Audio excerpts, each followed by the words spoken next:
ni swala la uzio ambao unazunguka ile shule ya awali, lakini ikipendeza, kwa sababu kama tunaona wanyama, tunaombea hata hii shule hapa, basi inawezekana na kule, kama nguvu ikiwezekana, basi zile shule ziwe ndani ya uzio, kuzuia ile riski ya wanyama kwa watoto. Maeneo mengine ya wafugaji, wizara yako imekuwa ikijenga mabweni kuwasaidia watoto wasiendelee kuwa wanaenda kuchunga na kuacha shule. Katika utaratibu wa kibajeti, basi unaweza ukapanga kidogo kidogo kuhakikisha kwamba na watoto wale tunaweka katika mabweni ili waweze kupata elimu na kusoma masomo yao, lakini na wale ambao wamekuwa watoro kwa sababu ya kupelekwa kuchunga, basi wanakuja katika kupata elimu yetu ya msingi. Hii shule ni shule ambayo ni kubwa, inakuwa na penye tujenge bweni, lakini pamoja na ukuta kwenye eneo hili, sababu si salama sana kama wanyama unaona wameingia. Mheshimiwa mbunge mwenzetu amewafananisha na ng'ombe, lakini wale ni wanyama. Sasa hofu yetu kesho na kesho kutwa, leo wameingia wale, kesho kutwa wanaweza wakaingia wengine. Tuombe eneo hili pia na yenyewe, Mheshimiwa Waziri, mimi najua uwezo wako.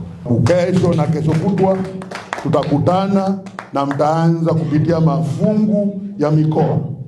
Kwa hiyo niombe sana jicho lako Mheshimiwa Makamu Mwenyekiti, fungu la mkoa wa Arusha litakapokuja na mkuu wa mkoa wake na rasi wake, basi tuhakikishe tunaona swala hili la bweni, ukuta pamoja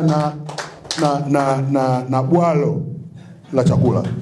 Kwa hiyo Mheshimiwa Makamu Mwenyekiti, utatusaidia sana kumshika ndugu yangu Daktari Toba ahakikishe kwamba na hii nayo inaingia humo.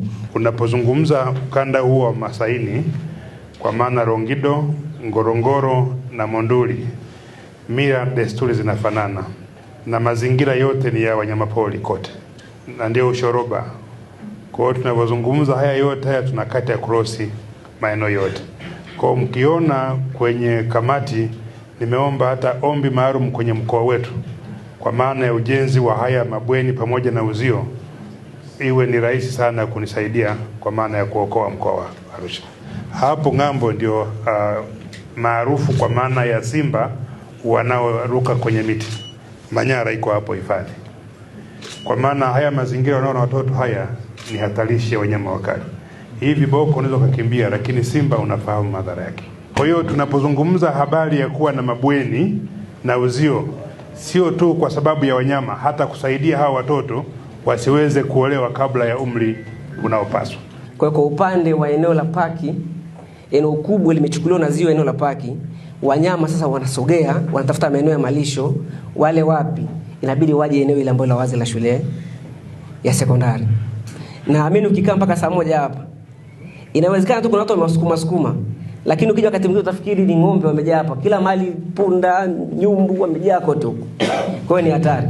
Lakini swala la shule ya msingi Lowassa kupata bweni ni muhimu sana kwa mustakabali mzima wa hiyo shule, lakini pia